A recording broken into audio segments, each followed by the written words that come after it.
Now let's talk about the feed dashboard.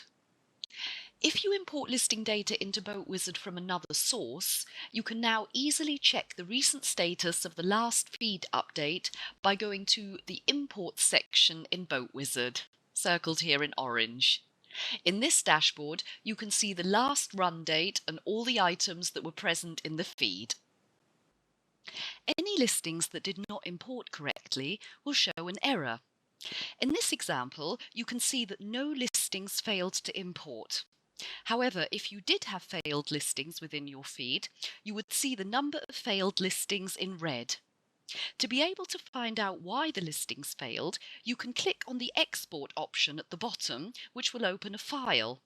From this, you can filter for all failed listings and view the reason for the failure. Perhaps, for example, the length or the make or the year was missing from your vessel. In these cases, you can easily add this missing information into your feed source. Should you be unsure as to what the error message means, you can contact your dedicated account manager to assist you.